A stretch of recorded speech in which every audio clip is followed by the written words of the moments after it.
Good morning, good afternoon, good evening, wherever you're listening from. Welcome to the Change Management Simplified podcast, where we will explain and discuss what change management is really about, using real examples alongside principles of change management based on our experiences on projects, transformations, change initiatives, and of course, the home experiences as well.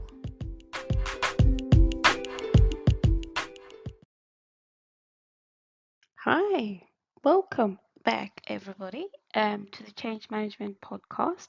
This is episode 16, and as I promised, we were going to address the same question, which was how to create and maintain urgency for a change initiative. But in this episode 16, we are going to focus on a personal example, and I'm going to use an example of moving house. In episode 15, I focused the question or the response around a change initiative at work. But you can go back to episode 15 and have an idea of how I played that back to you, because I'm going to continue with the same concept. Now, using a personal example for moving homes, this should be very familiar, I'm hoping, with most of you. And my aim, as I mentioned in the beginning of when I started this podcast, was that I wanted to highlight and demonstrate that we all perform change management in our day-to-day activities, but we just don't realize it. In our personal lives, it seems to be natural, easier, and we don't even acknowledge it or realize that we're doing it. But then when it comes to work, it seems to be very hard or difficult for us to carry on the same natural sense of change management application. Now, I'm going to use the same questions that I had, or the same principles, which is, again, I'm going to address this question starting from the back, or I'm going to start backwards, which is, if you are going to create and maintain urgency for a situation or for a change, this could be a personal change here, it's going to be moving house or work, maybe implementing a new system or process. You need to think about it from backwards to help you build up your story, especially for the middle part, because that's where the complexities are. First, you need to know what is the goal. Secondly, you need to know who it impacts. So you need to conduct an impact assessment and understand how does that impact everybody else around you. For example, if moving a house, how does the moving of the house impact, I don't know, maybe the school journeys for the kids, or maybe your journey to work, or your partner's journey to work. Um, so it's all those elements that you would have to consider while you start initiating the change initiative of maybe we should move a house. Um, Secondly, or thirdly, the other point you need to understand is what's in it for them. So I think the kids are usually easier to convince. It's usually your partner, your husband, your wife. That's usually a little bit more difficult to convince to move a house, because in most cases you're both not going to be on the same page. So the one who wants it most, and usually it's on the ladies' side, who tend to sense around like, okay, this house is getting a bit too small for us. We need to get a bigger house. You need to do some convincing. So you really do need to have your pros and cons to be able to get traction and engagement from your other half about moving house and why you should move house. So once you have those three components considered, and have a rough idea of the pros and cons of each one and how it impacts, then I would ask you to go back to the beginning and start. And again, to your surprise, we're going to use John Kotter's 8-step change model here. And as I mentioned before, you can read more about it in his book published in 1996 called Leading Change. Today, we are only going to focus on creating the sense of urgency, which actually is the first step within that 8-step change model. So the fact that John Kotter writes about it. It's not a philosophical thing.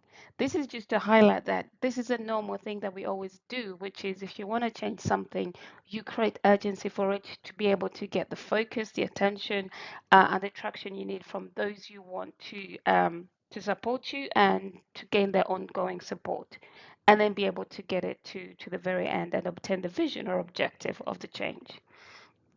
So with moving a house, what do we have? By creating the sense of urgency, as you know, ladies, when you know the family is growing, the first thing you say is the house is too small. You will sense this because the kitchen will all of a sudden will be a bit smaller than you would like it. The dining table is not big enough. You've got kids running around, not enough space. You're worried they might knock each other or knock themselves on sharp objects. Not enough space outside in the garden, especially us in the UK. We don't really have enough space, so outside. So if you've got a bit more space inside, fantastic. Usually that's one of the main reasons for wanting to move. And maybe in some cases is that you might just want a bigger house so that you have a spare bedroom for when maybe your family members come to visit or your friends, just to have that family sense that when people come over, they don't feel like they're gonna have to sleep on the couch. Um, Anyways, but they don't really mind anyways in most cases, especially if they've had a great time. And then the other scenario on the flip side, um, the hardest scenario of moving house is actually when we get the empty nesters. Now, I've watched this with the older or elderly couples whereby the kids have grown, either they've gone away to university, the house has become too big, or the kids have actually grown, got married, have their own homes and families. Some of them have traveled across the world, and therefore they're left in this big house, which they don't use as much as or don't need as much space as they used to. Um, and in this case, it's actually possibly the kids who would actually initiate this change to the parents, which is the opposite of you moving a house initially if you are moving to get a bigger house because the kids are growing or the family's got a bigger, the family's got bigger. So there is those two changes, and those are the two changes I'm going to use in this example. The third step that you need to do is once you've created that sense of urgency, people now understand, or you understand why this change has to happen, you need to then convince yourself. That is the most important step here, actually, and probably the most challenging for you as an individual in this moving house um, activity. Because if you don't believe in this change, I can guarantee you someone within your family is going to say something why you shouldn't move, and you will backtrack and then step back and then even, start to rethink whether it's the right move or not.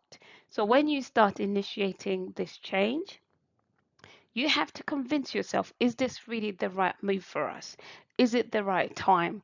How does it impact all the others? And this is why I said start from the back, start backwards, which is understand what the goal is, conduct your impact assessment. How does it impact them?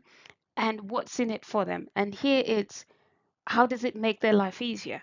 Yes, they'll get a bigger house, bigger space, but how does it make their life a little bit easier? That's what you need to think about, especially when it comes to convincing families, because here you're going to feel and see and hear your close family members' emotions, and these are much more tougher to deal with and accept than those at work, because at work you can walk away, close the door, and go home and come back to them tomorrow morning. As at home, you can't get away from it. So you need to be prepared for all the different emotions that these individuals at home, your families, might go through. So it's important that you understand and convince yourself that you're actually making the right move for the right reasons. Um, and those could be, again, more space. Kids will have more space to run around. For the elderly couples who, wanting to or trying to convince them to downsize, is could be, it will be a smaller apartment, a smaller space for them to be able to easily maintain. So they didn't have to clean a massive big house that, whereby nobody actually used half of the space. And once you've convinced yourself, you know, you've understood what is required, what is the change that's required, Then you move on to the why and when. What is the purpose of this move? And this brings us to the point of what is the goal? What is the vision for the future? For those, for the, for the empty nesters trying to downsize, this is just, again, as I mentioned, it's a small apartment, easier for them to maintain, and it is easier for them to live in.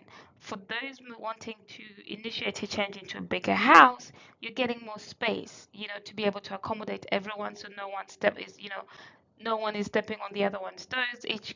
Maybe each child has got a room. You can invite friends over, and it's a long-term investment. So this is actually good for the future as well. You'll get to a point, again, if you want to downsize, like in the previous scenario, you'll get, a fair price for it. And also, you, at least in 5 years' time, you won't be priced out when you actually really, really need the space. Once you know the purpose, you then need to understand the objective. Understanding the objective will help you get the buy-in of these impacted stakeholders, as we previously mentioned before. Um, what is the objective here? You need to think about, again, the opportunities, the risk of not changing, and the benefits of change. And again, I'm using the same bullets that I used for episode 15, whereby it was based on a work example.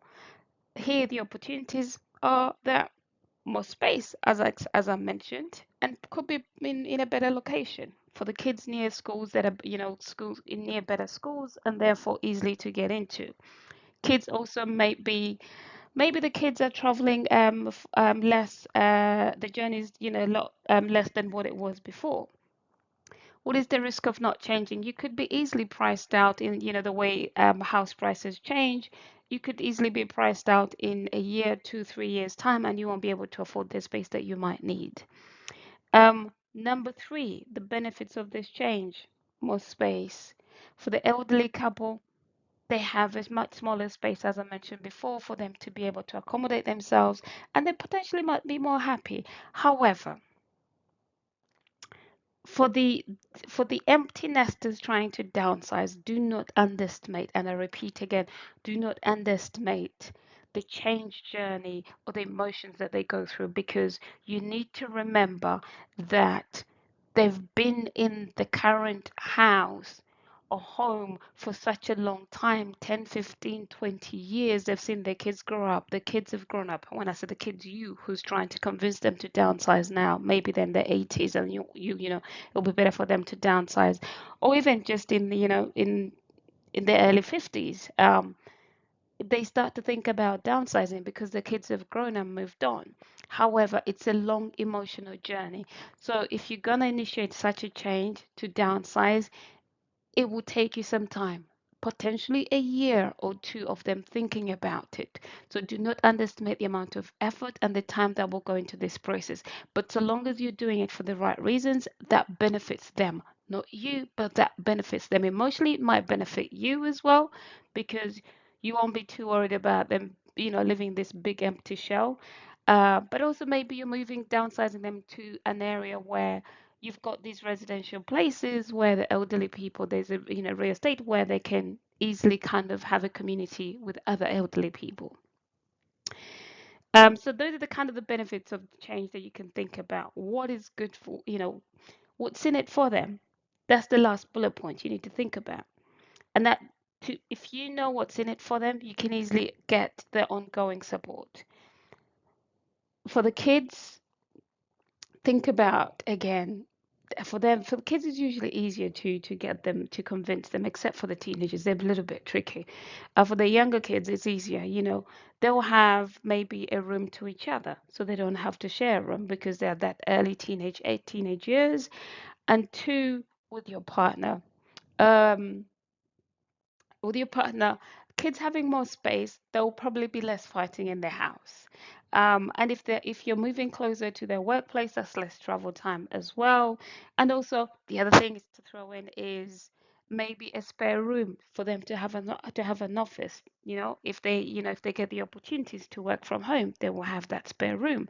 So think about all these things that might entice them, but also see that you're not just thinking about this move just, for yourself, but trying to accommodate everyone's needs.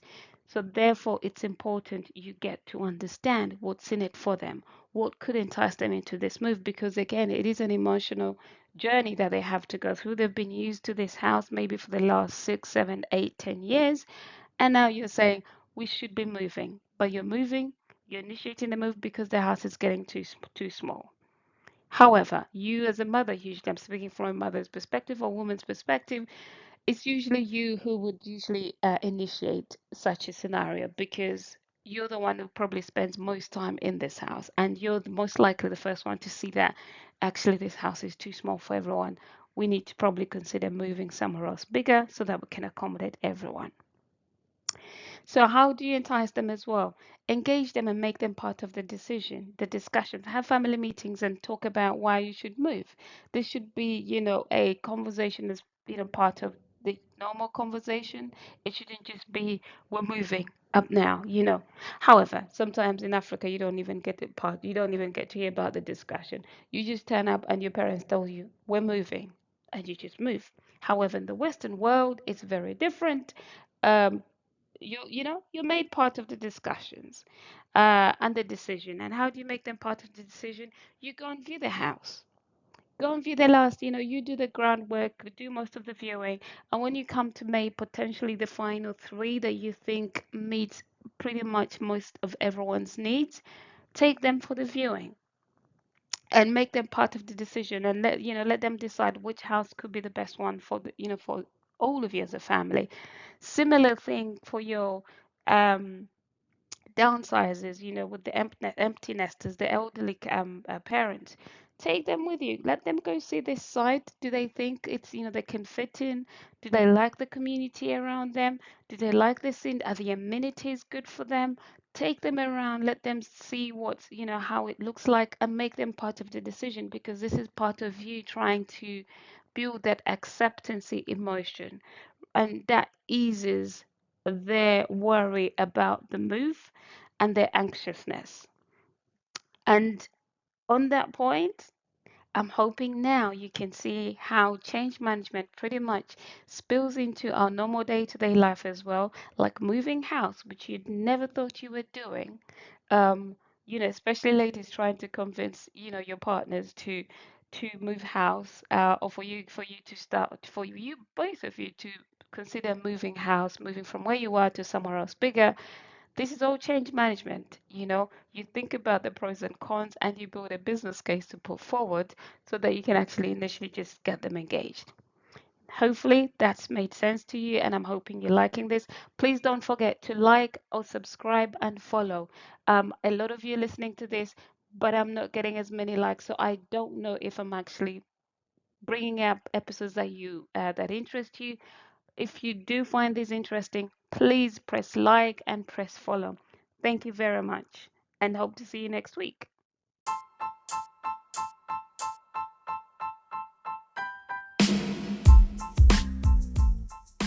If you find this podcast beneficial or interesting, please press follow, like, or subscribe.